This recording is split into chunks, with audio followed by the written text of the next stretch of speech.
بسم الله الرحمن الرحيم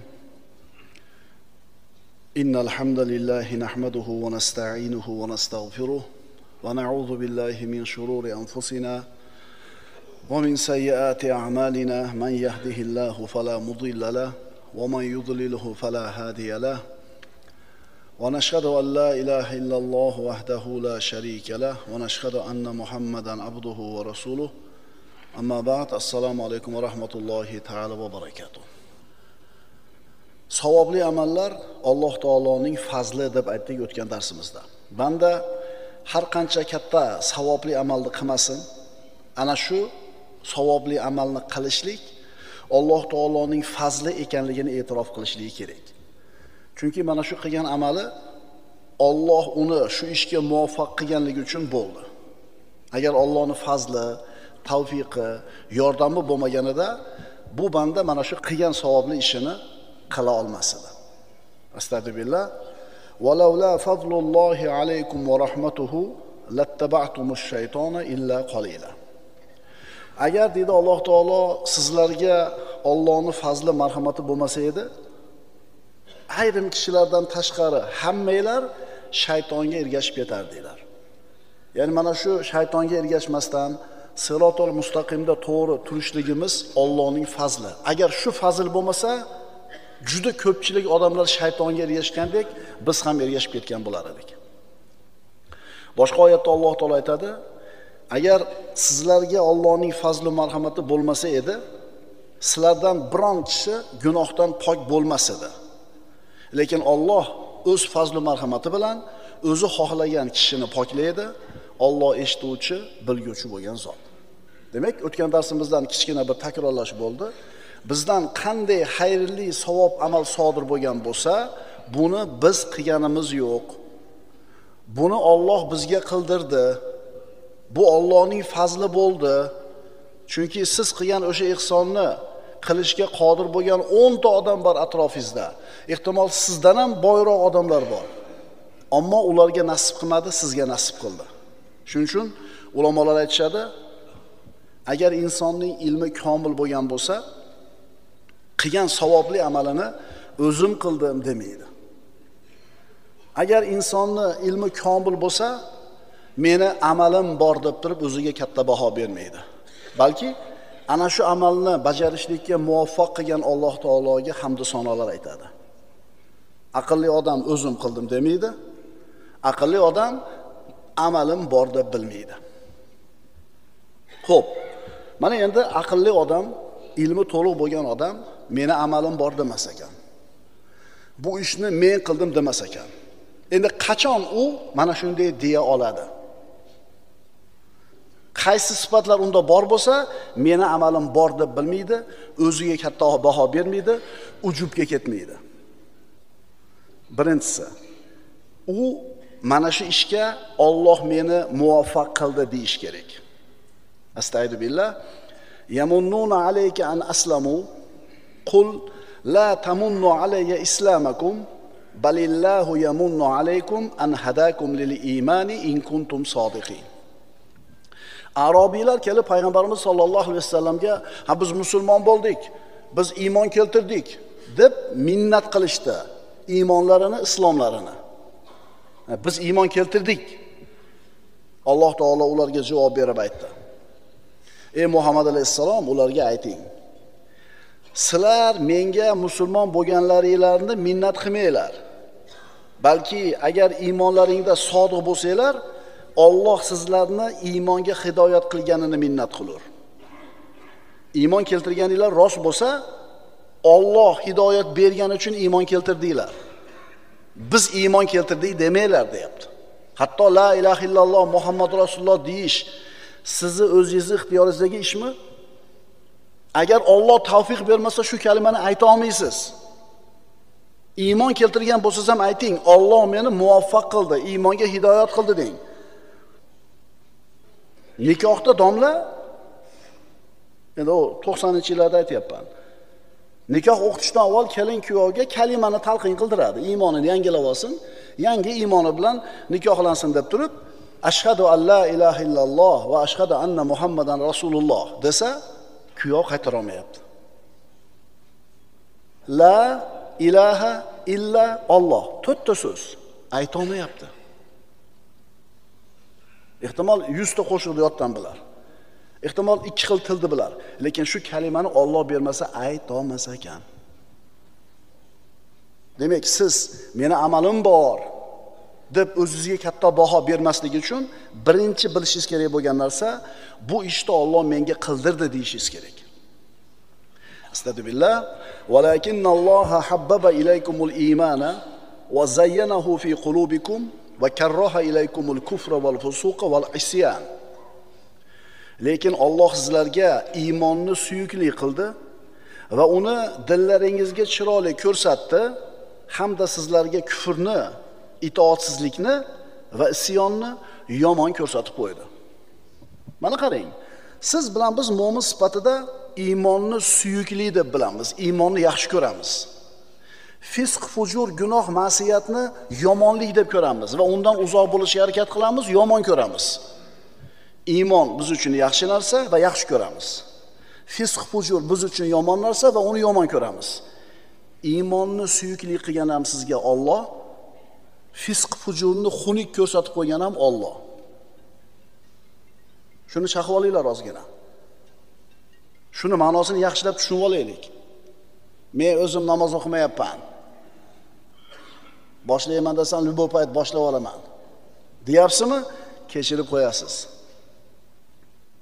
Palonchi mana shunday mahallasiga asfalt solib beribdi, ko'prik qurib beribdi, yetimlarda bir tomlarni yangilab beribdi, imoratini, transformator qo'yib beribdi deb bir boyni qilgan fazilatli ishini gapirsa, bu yerda turgan boy aytadi, "Ha, hech qancha pul ketmaydi bunga" deydi. Ha, nimaga qila olmayapsiz hech qancha pul ketmasa? Demak, Alloh sizga qildirmadi shu ishni. Sizga shu ishni qilishlikka nima bermadi? Tavfiq bermadi, unga berdi. Men xohlasam bunday qilib qo'yaman. Qila olmaysan.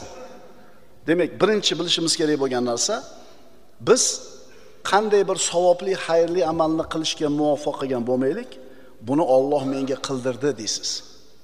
Allohning fazlini, marhamatini, tavfiqini e'tirof qilasiz. Qalbingizga muhabbatni soldi, keyin qildingiz shu ishni. Qalbingizga saxovatni soldi, keyin qildingiz shu ihsonni. Qalbingizni moyil qildi, zikr qildingiz. Qalbingizni ochdi, savobli amallarga yurdingiz. Futbol o'ynaganlar, adin chiqasiz. Varatarda ham yotkizasiz. Orqasiga o'tasiz to'p bilan. Varata bilan siz o'rtangizda 2 metr joy qoldi. 7 metrlik varata. Bir tepasiz, shtangaga tegib chiqib ketadi-yu. O'zi tek qo'yib qo'ysangiz, to'p hali yumalab o'zi kelib ketar edi. Shu qoqib tashlayman deb tepasiz, ana tavfiq yo'qligi shu. Ha, ba'zida shu ko'z yumib bir tepib borasiz, 3 tasidan o'tib kirib ketib qoladi. Tushunarlimi?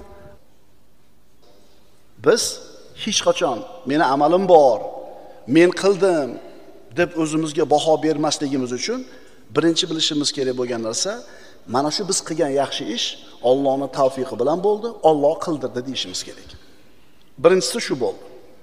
Ikkinchisi, agar sizga berilgan ne'matlarga qilgan amallaringizni taqqoslasak, qilgan amalingiz Alloh taolo bergan ne'matning 10dan biriga 100dan biriga ham to'g'ri kelmaydi. Demak, siz meni amalim bor deb o'zingizga baho bermasligi uchun Alloh taoloning bergan ne'matlarini bir qarab fikr qilib ko'ring-da. Shunda sizni qilgan savobli amalingiz ularning oldida juda ham arzimas bo'lib qoladi. Astagfirullah. Va in ta'uddu ni'matallohi la tuhsuha. Robbimiz aytayapti, agar Allohning ne'matlarini sanasanglar, sanog'iga yeta olmaysizlar, albatta Alloh mag'firatli, mehribondir. Alloh taoloning bergan ne'matlarini bilasizmi? Qanchalar ko'p. Bitta tishingiz og'rib qoladi. Uxlamaysiz. Ne'mat ekan uyqu deysiz. Ichingiz o'tishni boshlaydi. Yeganingiz shirillab chiqib ketadi. Voy, yeganingni yebchi, esalama hazm qilib chiqarib olisham nima ekan? Ne'mat ekan. Bavul qila olmay qolasiz. Prostatangiz ishib ketib. 2 sutka, 3 sutka bavul qila olmay, siyomay yurasiz, quvug'ingiz ishib. Keyin hali kateterda tiqib turib, siydib holtingizni shunday bo'shatib qo'yganda, yo Parvardigor, ne'mat ekan deysiz. O'shuning uchun aytayapti Alloh taolo. Sizlarga berilgan ne'matlarni sanasanglar, Shukrini ado qilish emas, sanab adoga yetkiza olmaysizlar. O shukrini ado qilishni qo'ying. Sanab tugata olmaysizlar deyapti. Mana shunga bir misol tariqasida payg'ambarimiz sollallohu alayhi vasallam o'zining hadis shariflarida marhamat qilganlar. Bir odam tog'ning ustida, g'orda 500 yil yashadi. Buloq bor edi, o'sha g'orning oldida bir dona anor daraxti bor edi. Kunda bitta anor pishadi, anorni yeydi, ozuqalanadi, suvda tahorat qiladi, ichadi. 500 yil mana shunday zaylda umr o'tkazdi. 5 asr. G'iybat yo'q, shikoyat yo'q, hisob kitob qilinadigan moli dunyosi yo'q. Hech narsa yo'q, faqat ibodat bor. 500 yil faqat nima qilgan? Ibodat qilgan. Endi qiyomat bo'ldi. Alloh azza va jalla uni taroziga olib kelib, bandam, hadisning mazmuni. Seni jannatimga o'zimning rahmatim bilan kiritaymi yoki qilgan amaling bilanmi? 500 yil faqat ibodat qilgan. Gunoh yo'q. Banda meni amalim bor deb o'yladi. Parvardigor meni qilgan amalim bilan jannatga kirgiz dedi. Alloh taolo amr qildi, malaikalar uni qilgan amallarini tortishdi tarozida. 500 yillik qilgan ibodati bitta ko'zining shukrini ado qilishiga yetmadi. Bu yoqda yana bitta ko'z turibdi. Ikkita quloq turibdi. Sog'lik turibdi. Anor turibdi, suv turibdi. Jahannamga hukm qilindi. Shunda Parvardigor tavba qildim, rahmating bilan jannatga kirgiz dedi. Shu bilan Allohning rahmati bilan jannatga kirdi. Banda meni amalim bor, mana shuncha ish qilib qo'yganman demasligi uchun birinchi unda bo'lish kerak bo'lgan narsa bu Allohning fazli bo'ldi deyish kerak.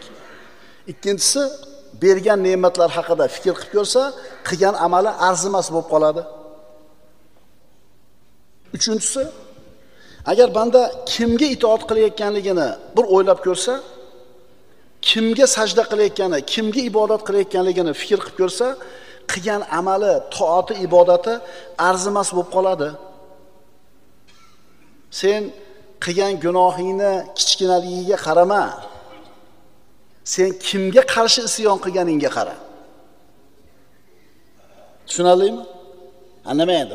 Mayli işte hamma qilyapti-ku. Sen mana shu beparvo qarashing bilan kufrga ketib qolasan.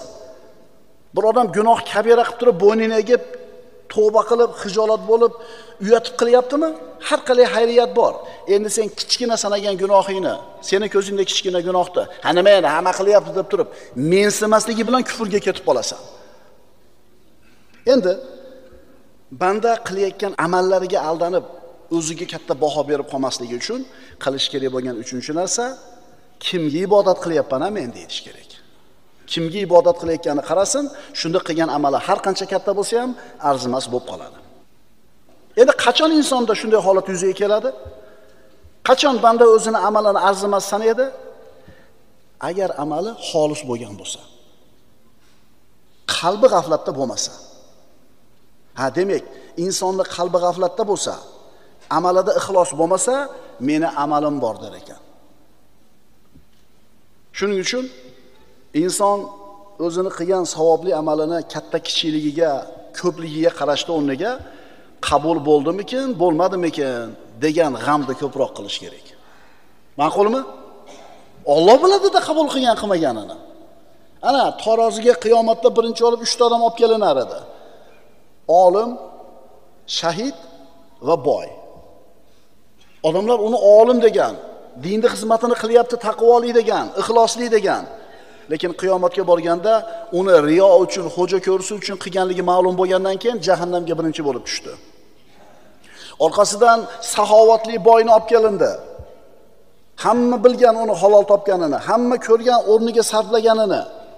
Lekin qalbidagi niyatini kim bilgan? Alloh bilgan. Alloh taolo aytadi, sen Xotamtoy degan, saxiy degan nom uchun qilgansan.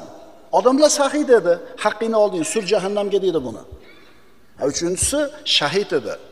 Jonini fido qilib yuborgan edi. Lekin uning niyati odamlarning tilida shahid bo'lgan degan nom bo'lgani uchun u ham jahannamga ketdi. Shuning uchun sizning amalingiz bo'lsa, mabodo Allohning fazli bilan, Allohning tavfiqi bilan bir katta ish qilgan bo'lsangiz, siz bu amalingizni qabul bo'ldi, bo'lmadi. Shu narsa sizni o'ylantirsin. Fala tadrib biha wujuhana yawmal qiyamah degan duoyimiz bor. Parvardigor, mana shu amallarimizni qabul qil va qiyomatda yuzimizga urmagin bu bilan. Birinchisi, Alloh muvaffaq qilgani uchun shu ishni qildim deydi. Ikkinchisi, agar Alloh taoloning bergan ne'matlarga taqqoslaydigan bo'lsa, bu amali arzimas bo'lib qoladi. Xo'p, uchinchisi, kimga itoat qilayotganligini o'ylab ko'rsa banda, bu amalim hech narsa emas deydi. Bu amalining kattaligini gapirma, kattaligini o'ylama. Qabul bo'ldimi, bo'lmadimi, shuni g'amini qil sen. Bu masalada jiddiy o'ylanib ko'rish kerak. Chunki yaralgan kunidan boshlab Allohga tasbih aytib to'xtamagan farishtalar bo'ladi. Yaraldi, qiyomatgacha tasbihda, biri sajdada, biri rukuda, biri zikrda, biri qiyomda. Kecha kunduz Allohga tasbih aytadigan farishtalar hech qachon charchamaydi, to'xtamaydi. Shular qiyomat bo'lganda aytadi: Parvardigor, senga haqiqiy, chinakam ibodat qilishga qodir bo'lmadik deyshadi. Astagfirullah. Yusabbihuna al-layla wan-nahara la yafturun. Ular tun va kun sufkashlik qilmasdan Allohni poklaydilar. Tushunali bo'ldimi? Banda qilgan amalini, meni amalim bor deb, men katta ish qilib qo'yganman deb o'ziga baho berib, ujubga kirib ketmasligi uchun unda nimalar bo'lish kerak? Birinchisi, mana shu ishni qilishga Alloh muvaffaq qildi deyish kerak. Ikkinchisi, u qilgan amal Alloh unga bergan ne'matlarga taqqoslansa, arzimagan bo'lib qoladi. Undan keyingisi, kimga ibodat qilayotganligini agar ozgina fikr qilib ko'radigan bo'lsa, bu ibodati arzimagan bo'lib qoladi. Demak, iymon, ilmi komil bo'lgan inson, meni amalim bor, men ko'p ishlar qilib qo'yganman deb o'ziga nima qilmas ekan, baho bermas ekan. Mana tavfiq haqida suhbat qilyapmiz. Tavfiq yaxshilikka bo'lgan ilhom. Tavfiq Alloh taolo bir bandani yaxshi amallarga muvaffaq qilishi, yo'lashi, yo'l ko'rsatishi, qo'llashi. Agar tavfiq bo'lmasa, biz bismillah deya olmaymiz. Agar tavfiq bo'lmasa, namozga uyg'ona olmaymiz. Agar tavfiq bo'lmasa, tupurgimizni ham yuta olmaymiz. Tavfiq haqida aytilgan ulug'larning so'zlari. Alloh azza va jallaning xalili bo'lgan Ibrohim alayhissalom shunday deydi. Astagfirullah. Vallazi atma'u an yaghfira li.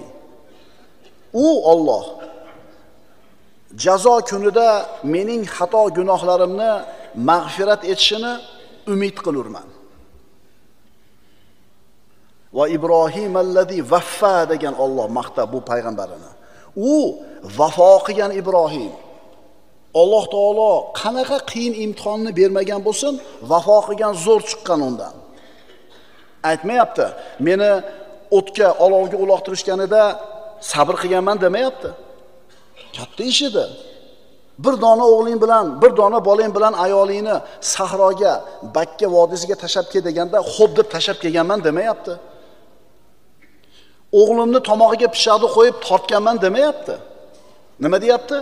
Umid qilaman deyapti. Shuncha savobli ishlarni qilib qo'ydim, shuning uchun shu amallarim bilan jannatga kiraman demayapti. Nima deyapti? Umid qilaman deyapti. Bizda bu ishlarning milliondan biri ham yo'q. Mana shu Ibrohim alayhisalomning o'g'li Ismoil alayhisalomni tomog'iga pishaqni qo'yib tortishligi haqida Alloh aytadiki, inna hada lahuval balaul mubin. Mana shu, ya'ni o'g'lingni so'y degan buyruq. Balaul mubin, ochiq imtihon edi, qiyin imtihon edi, ochiq balo edi. Va Parvardigor tashab ketdi o'ding, tashab ketdim. Emizlik paytida. Endi bir dona o'g'lim bo'lsa, 95 ga kirdim, bolam 10 ga kirdi. Endi so'ydiysanmi? Demadi. Biriga olib borib tashab kelish ham oson ish edi. Har qalay tirik qolardi bolasi. Endi qo'ling bilan so'y deb Alloh taolo ishora qildi. Ikkilanmasdan pichoq tortdi. Mana shuncha ulug' ishni qilgan Ibrohim alayhisalom, meni amalim bor, shu bilan jannatga kiraman deyaptimi? Yo'q. umid qilaman deyapti. Muhammad Mustafa sallallohu alayhi vasallam. U zot sallallohu alayhi vasallam marhamat qilib aytadilar: "Lan yudkhila ahadan amaluhu al-jannata." Hech bir kimsaning qilgan solih amali uni jannatga kirita olmaydi. Ibrohim alayhisalom ham bular qatorida va Muhammad alayhisalom o'zi ham bular qatorida. Hech kimning qilgan amallari, savobli amallari uni jannatga kirgizib yubora olmaydi.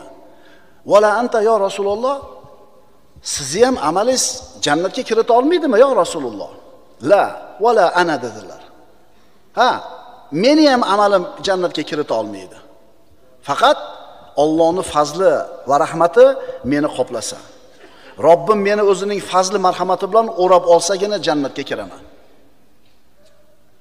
Kim Muhammad alayhisalomdek bo'la oladi? Hech kim. Kim Muhammad alayhisalomchalik sabr qila oladi? Hech kim. Kim Muhammad alayhisalomchalik saxovatli bo'ladi? Hech kim. Lekin mana shu zot sallallohu alayhi vasallam aytibdilar, Alloh rahmati bilan o'rab olsa, keyin jannatga kiraman deyaptilar. Agar biz Muhammad alayhisalomchalik amal qilganimizda ham amalim bor deyishga haqqimiz yo'q. Abu Bakr Siddiq roziyallohu anhu Rasulullohga birinchi bo'lib iymon keltirgan kishi. Siddiq laqabini Rasulullohning muborak og'izlaridan eshitgan kishi. Tirikligida jannatiy ekanligini eshitgan 10 ta sahobaning birinchisi. Rasululloh bu sahobasini qanday baholaganlar? Agar odamlar orasidan Halil tanlashim kerak bo'lsa, eng yaqin do'st lattaxosta Abu Bakrin Halila. Abu Bakrni o'zimga do'st tutgan bo'lardim deganlar. Mana shunday Abu Bakr Siddiq roziyallohu anhu va hal ana va mali illa laka ya Rasululloh dedi. Ya Rasululloh, men ham topgan pulim ham sizniki emasmi ya Rasululloh degan. Umar ibn Xattob, islom mo'jizasi. Rasululloh sallallohu alayhi vasallamning duosining barakoti. Umar al-Faruq. Rasululloh aytganlar, agar mendan keyin nabiy bor bo'lsa, o'sha nabiy Umar bo'lar edi deganlar. Mendan keyin nabiy bo'lmaydi, agar bo'lganida ana shu nabiy Umar bo'lardi deganlar. Mana shunda Umar ibn Xattob aytar edi.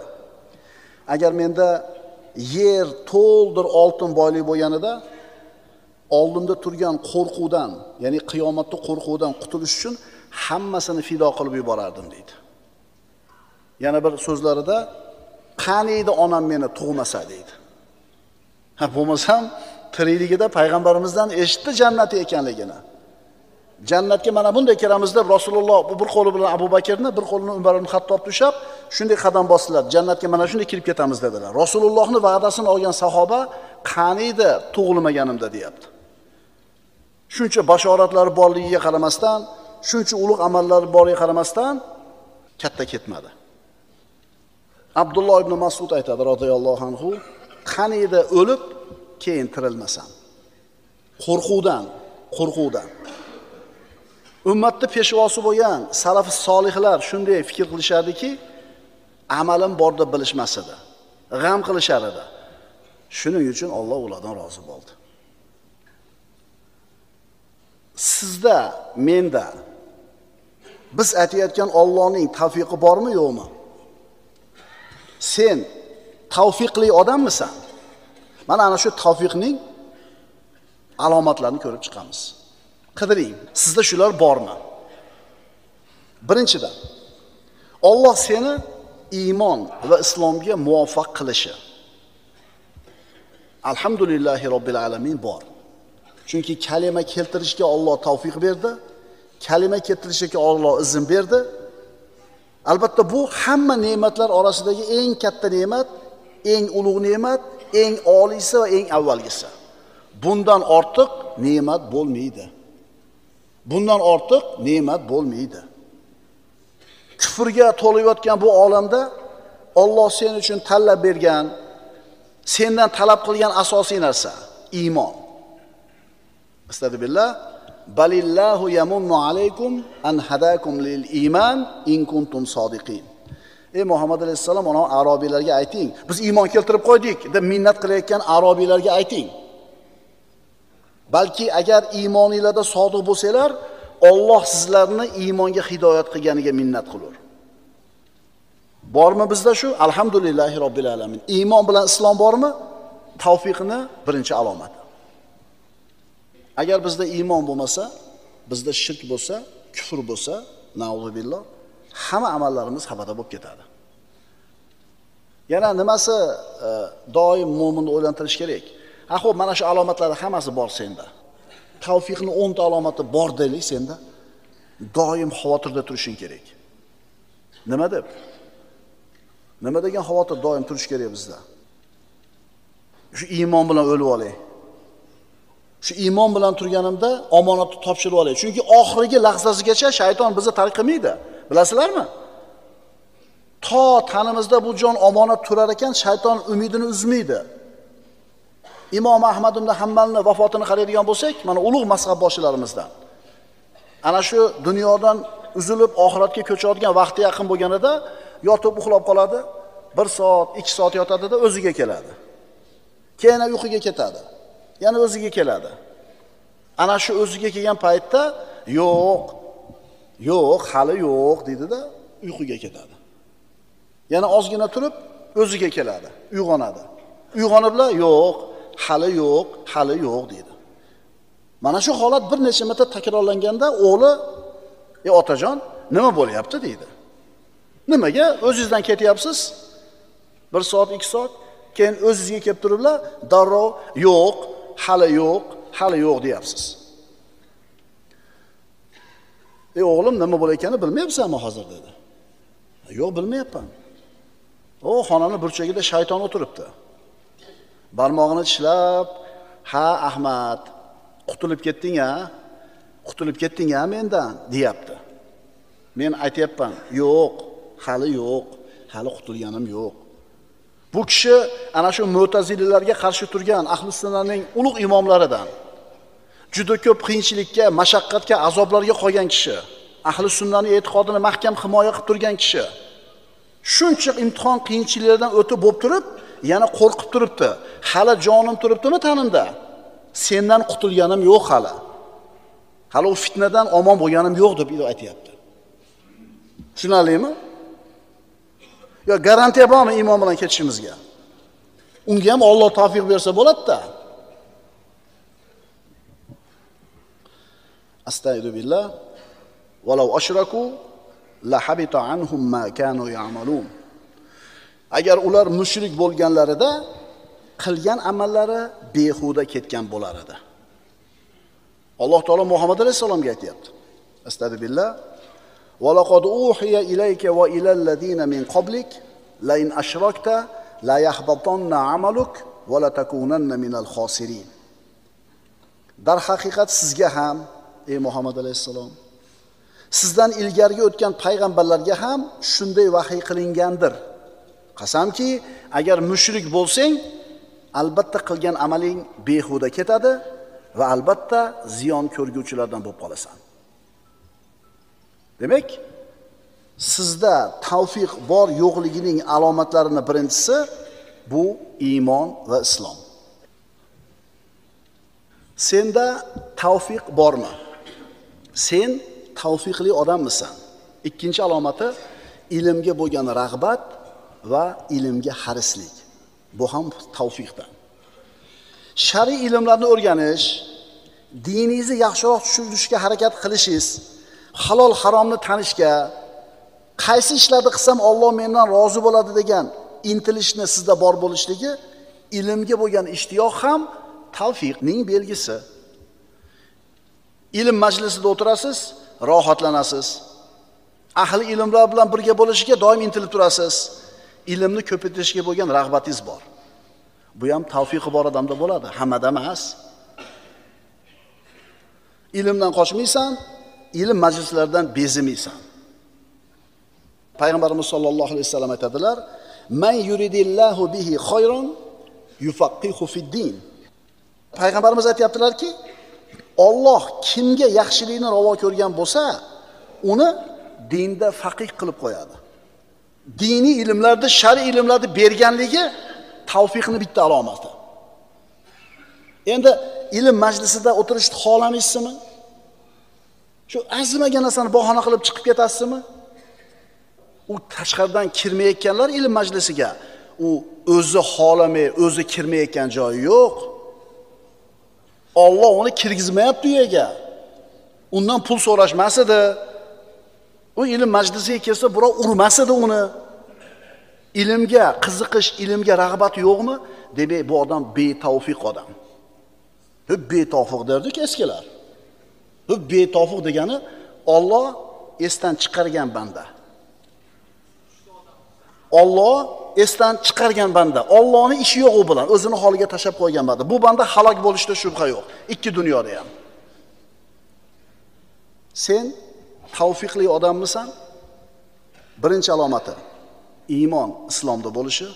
Ikkinchi alomati ilmga bo'lgan rag'bat bo'lish kerak sizda.